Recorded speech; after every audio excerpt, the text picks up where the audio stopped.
Hey, I'm Steven and this is Solving the Money Problem. If you're new, welcome. If you're not, welcome back. Tesla is a highly disruptive, innovative company that does things differently, very differently, from top to bottom. Tesla thinks first, then acts second. Convention is for fools. What makes sense? Do that. This novel first principles approach to everything is one of the core reasons Tesla is both dominating and humiliating the automotive market, and also one of the key reasons many analysts, so-called industry experts, and the finance media have been left so puzzled by so much of what Tesla does. In this video, I'll explore some of the things Tesla does differently and explain why Tesla will never stop cutting the prices of its hardware, aka vehicles, batteries, and solar, and what this means for the company, profitability, sales, and why it's so incredibly important. Hey guys, if you'd like to support the channel and get up to 2 free stocks, check out the links to WeBull and Stake in the description below, or check out our new merch store. Let's get back to it. Tesla's mission. Tesla's mission is to accelerate the world's transition to sustainable energy, has been from day one. This unwavering commitment and all-in focus on a single, incredibly important goal has driven the company forward, inspired employees to work their faces off, its CEO to sleep at the factory, and millions of fanboys, fangirls, and fan everything else's to further their mission by spreading the word. Everything Tesla does stems from this mission. One more time, everything Tesla does is in furtherance of its mission to accelerate the world's transition to sustainable energy.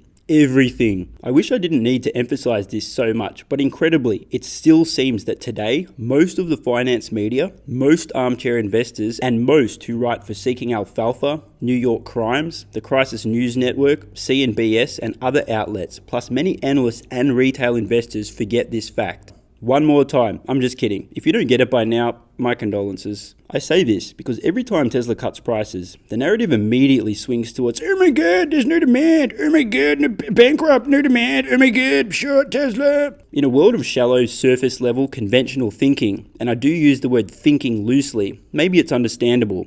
Herp derp, there must be no demand, so they must need to cut prices. But let's not be simpletons. Let's think. Let's reason, let's infer, let's understand why Tesla will keep cutting prices forever. First principles thinking.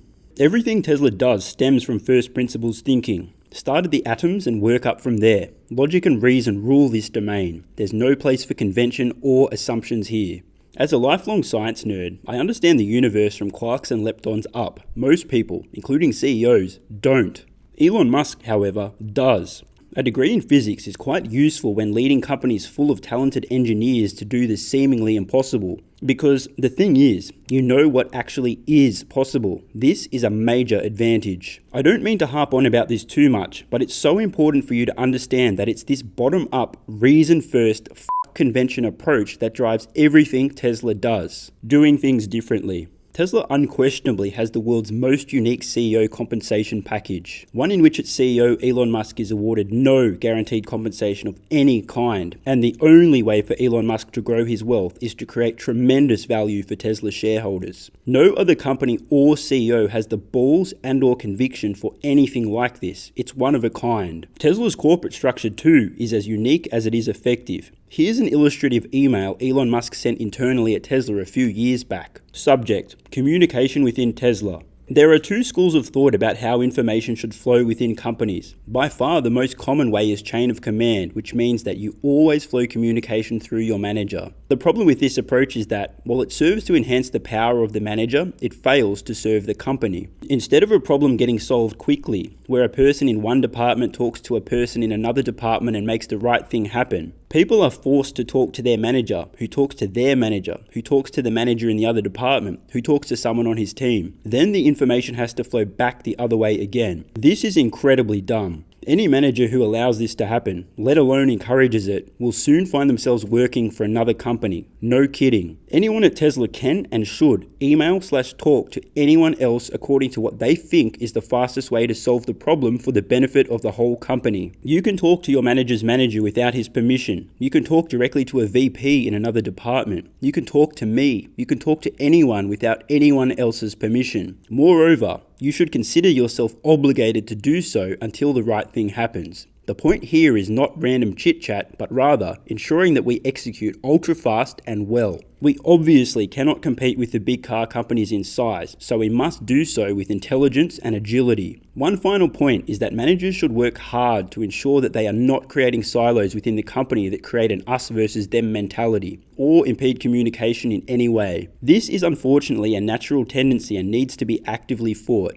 How can it possibly help Tesla for departments to erect barriers between themselves or see their success as relative within the company instead of collective? We are all in the same boat. Always view yourself as working for the good of the company and never your department. Thanks, Elon. I love the smell of logic in the morning. It's not just corporate structure or CEO compensation. Tesla also abandoned the archaic dealer network and service model in favor of direct-to-consumer online sales. Most people will tell you, buying a new car is a painful, if not traumatic, experience. And the idea of negotiating your price? What a joke. Plus, why add middlemen, complexity, uncertainty, and a touch of stupidity when you can just sell direct to consumers? Exactly. And Tesla makes their vehicles to last, preferring to make money when they sell their vehicles rather than on service and parts, which is how pretty much everyone else does it. There's so few moving parts in an electric vehicle, annual maintenance often amounts to nothing more than replacing worn wiper blades and wiper fluid. Tesla doesn't wank around with model years for its vehicles either. When new features, improvements, etc. are available, they're implemented. Doesn't matter if it's 2 days into the year or 300. Never mind their innovative over-the-air updates, which have made Teslas the only vehicles to get better with time. And I don't just mean with new infotainment like Netflix and YouTube, or new features like Sentry Mode, Dog Mode, and Fart Mode.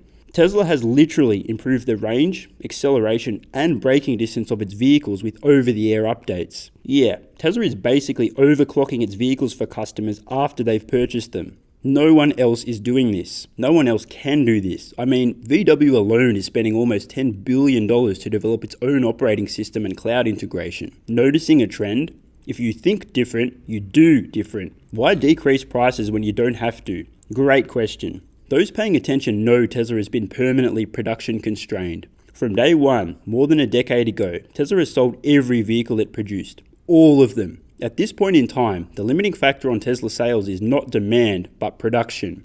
However, those who don't think a whole lot, or at all, tend to assume a price cut means only one thing, a demand problem. Think harder. Remember Tesla's mission? That's right. Tesla's mission is to accelerate the world's transition to sustainable energy. I really drove this home earlier, so I'll be brief. The goal of Tesla's electric vehicles is to displace internal combustion engine vehicles. The more Teslas on roads, the more progress is made toward Tesla's singular mission. Many will erroneously assume price cuts are coming from a place of desperation. Wrong. They're coming from a place of execution.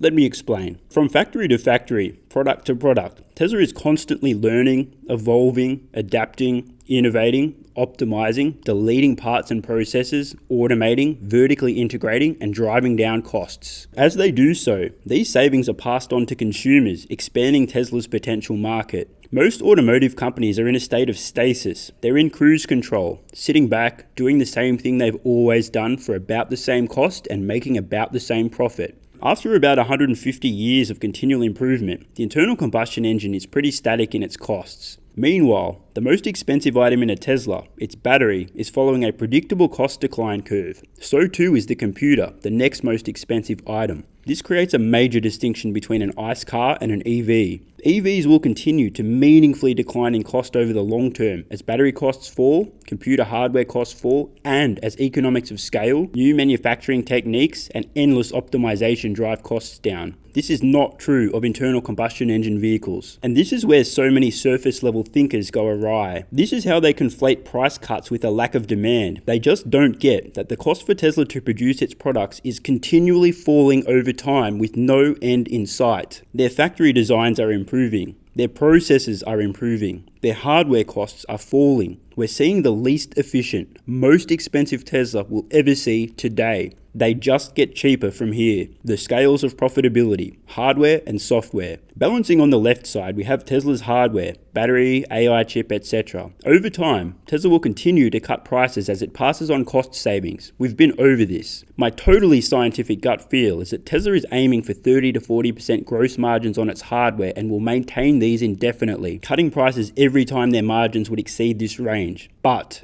Balancing on the right side of the scales is software. Full self-driving, infotainment, premium connectivity, auto bidder, and who knows how many other countless software innovations we'll see. These, I believe, will continue to increase in cost as their value increases over time. And we have a history of this already. Tesla told us long ago that the price of full self-driving would continue increasing, and it has. Software is eating the world, and this creates an amazing opportunity for Tesla to simultaneously and continually cut the prices of its hardware, vehicles, battery, and solar, and raise the prices of its software. This dual approach is a masterstroke. Even as Tesla cuts sticker prices on its products and expands its market dramatically, their profit margins can grow enormously over time as software becomes a bigger piece of the pie. Market size and the Tesla stretch. At a low enough price, almost everyone on Earth would buy a Tesla. Over time, as costs fall incrementally, demand grows exponentially. We can infer this by the Tesla stretch. The fact that we're seeing Tesla eat the lunch of BMW, Mercedes, and Audi on one end is pretty hilarious, but not surprising.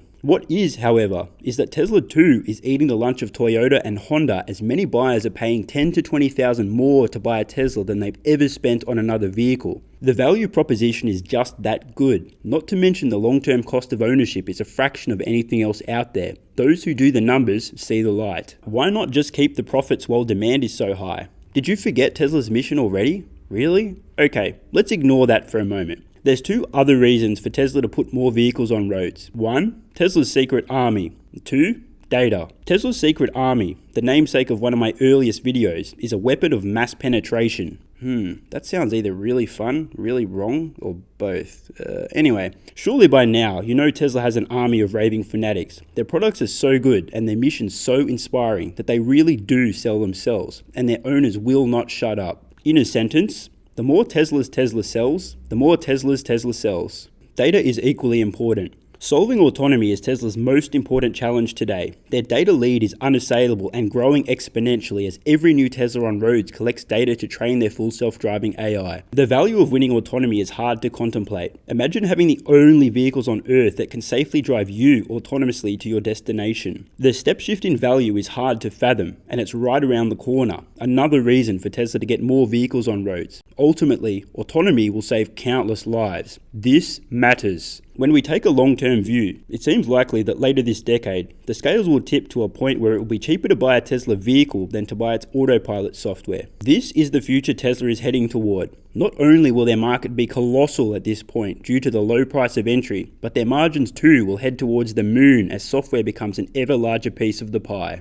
The price cuts on hardware will continue indefinitely. So the next time you see Tesla cut prices, take it for what it is. Tesla flexing their endless optimization, showing off newly found efficiencies, and passing on their cost savings. Not desperately trying to spur demand, but consciously furthering their mission of accelerating the world's transition to sustainable energy. I'm Stephen Mark Ryan, this is Solving the Money Problem, and I love you all. And don't forget your free stocks with WeBull and Stake. Thanks so much for watching. Let me know your thoughts in the comments below. Do you agree or disagree? What year will it be when the cost of autopilot exceeds the cost of the cheapest Tesla? How low will their vehicle prices go? How high will autopilot go? And of course, if you have any ideas for future videos, let me know. I read all your comments. P.S. If you're still watching, you're awesome. If you'd like early access, exclusive videos, regular Q&As, our private Discord server and more, consider supporting the channel at patreon.com/solvingthemoneyproblem so I can continue creating content for you guys. There's a link in the description, and you can now also become a member of the channel for some exclusive perks. To learn more, click the join button next to subscribe. Either way, the best form of support is you being here and watching, so thanks again.